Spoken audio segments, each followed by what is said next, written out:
Pak Hendri, yang datang siapa aja? BNN datang. Oh ya, BNN datang. KBRN. Kita di narkoba ya. Iya, kayaknya siapa yang duluan aja Pak.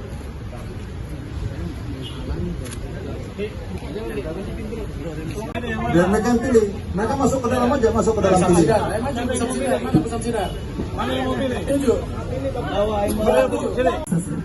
Dengan kualitas yang paling bagus. Nah ini kalau ekstasi dia beda lagi.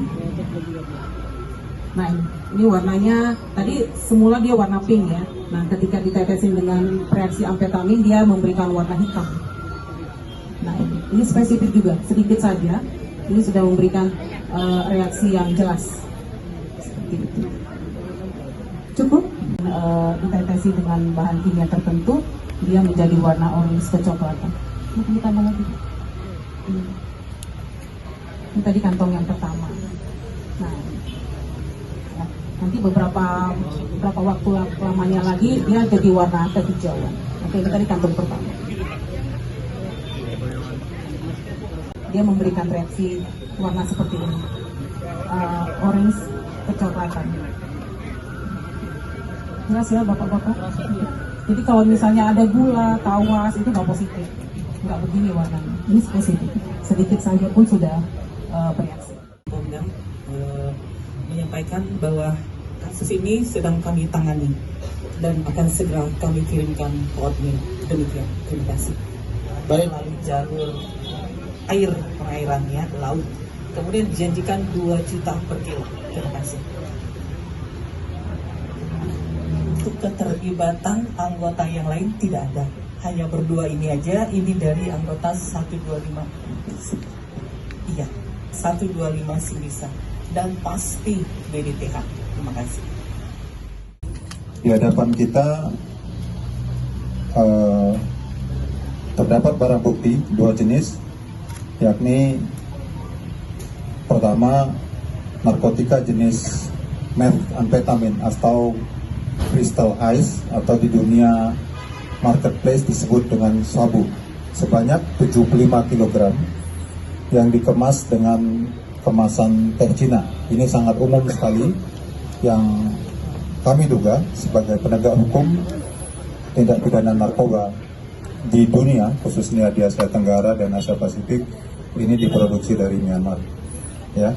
Yang kedua, ini adalah ekstasi atau MDMA dalam rumus kimianya di dunia marketplace disebut dengan Inex atau ekstasi sebanyak 40.000 butir. Kedua-dua jenis narkotika ini adalah golongan 1 narkotika. Kami melaksanakan penyidik, dalam hal ini yang dilibatkan adalah penyidik POM TNI dan penyidik tindak pidana narkotika. Sebagaimana Undang-Undang Narkotika mengatakan bahwa penyidik untuk pelaku sipil 2 BNN dan Polri. Nah ini karena yang nangkap Polri, penyidiknya ada Polri. Ya. Ini amanat undang-undang pasal 91 ayat 3 tadi sudah dijelaskan Kabid Humas bahwa pada proses penyidikan untuk memusnahkan ini penting dilakukan secara transparan dan akuntabel. Kita melibatkan di sini selain para pihak, para tersangka dan pengacaranya juga disaksikan oleh teman-teman media yang mana nanti rekan-rekan bisa memilih barang bukti ini dan nanti petugas lapor menentukan apakah ini original atau enggak. Ya, sehingga pertanyaan-pertanyaan bahwa ini sempat tidak ori atau digantikan dan sebagainya, mudah-mudahan bisa terbantahkan. Kita akan melaksanakannya secara transparan.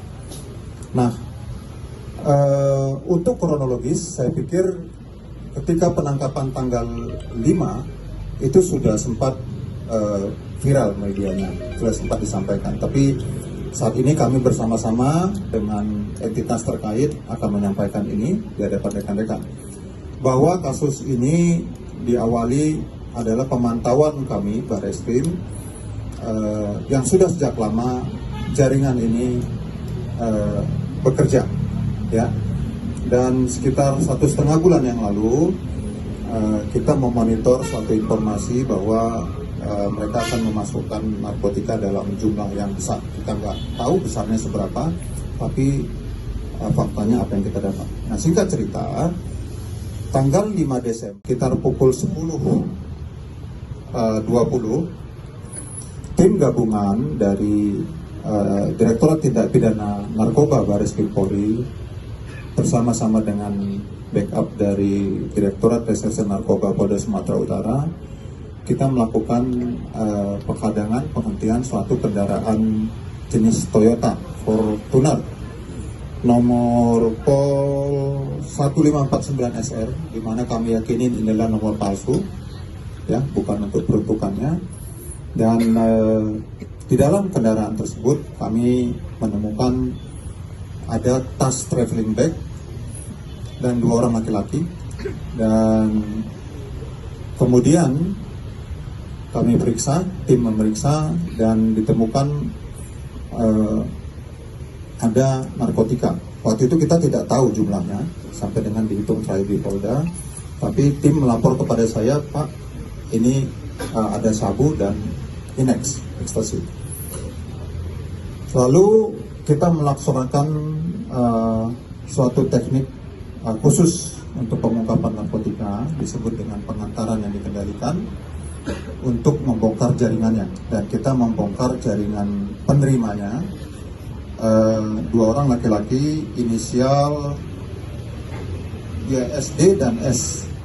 Sebagai penerima, TKP-nya ini ada di hotel, di dekat lobi hotel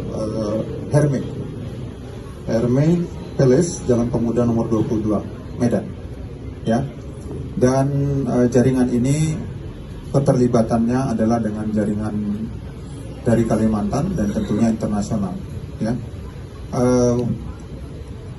Berdasarkan hasil pemeriksaan bahwa bos itu memerintahkan oknum RH dan YT untuk menyerahkan kepada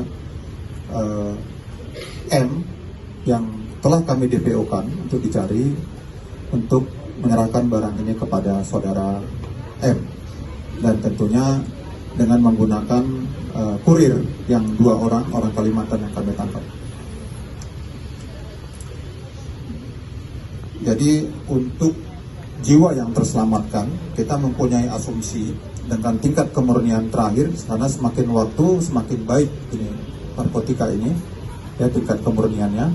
Kita punya namanya soft signature, ya, ditransport dengan jalur laut, ya, lalu ada penjemput, lalu masuk ke darat, lalu ada namanya kurir darat,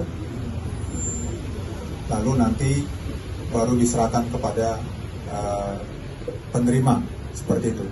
Nah, apa yang kita bongkar saat ini adalah kurir darat. Ya, kita sudah mendeteksi, ya, untuk yang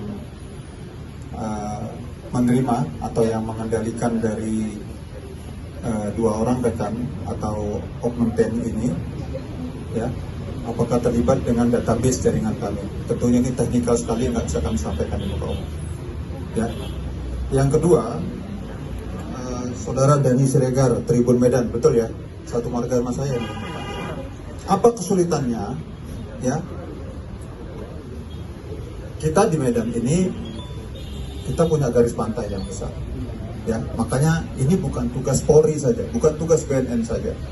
Kami setelah kasus ini kami akan berkoordinasi dengan teman-teman dari POM TNI untuk juga tentunya ada kekuatan kita yang bisa kita gunakan di sana, seperti Angkatan Laut mungkin, ya, secara erat dengan teman-teman dari Bea Cukai, ya, untuk mencegah barang ini masuk, ya. Jadi garis pantainya begitu panjang, dan kita tidak bisa mengatakan apa kesulitannya banyak, Pak. Kalau kita ungkapkan sekarang, dia lebih pintar lagi, tapi kita selalu harus lebih pintar daripada dia. Nah, oleh karena itu, bagaimana caranya? Ya, tentunya penegakan hukum ini harus dilakukan secara lengkap, istilahnya komprehensif. Jadi penegakan hukum yang keras, dan kalau terbukti ada dugaan TPPU, kita TPPU kan untuk memiskinkan, ya. Dan kalau nanti dapat jaringan luar negeri, kami akan bekerja sama dengan counterpart internasional. Kita punya MOU dengan PDRM. Ya, kami baru kunjungan sekitar 2 bulan yang lalu. Kami bekerja langsung dan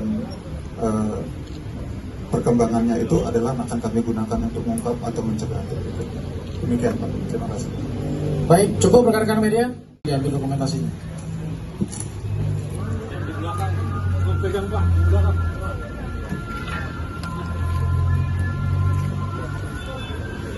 Silakan.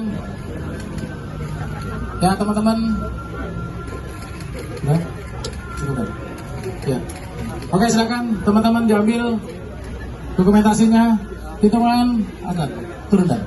Nah, hitungan 1 2 3, 1 2 cepret, cepret. 1 2 cepret, cepret. Tunjukkan sebelah kanan, biasanya jenderal mohon izin ke sebelah kiri ya. Kasihan kawan-kawan sebelah kiri. Ya, Padli silakan. Jepret, jepret. Mohon izin jenderal ke sebelah kanan.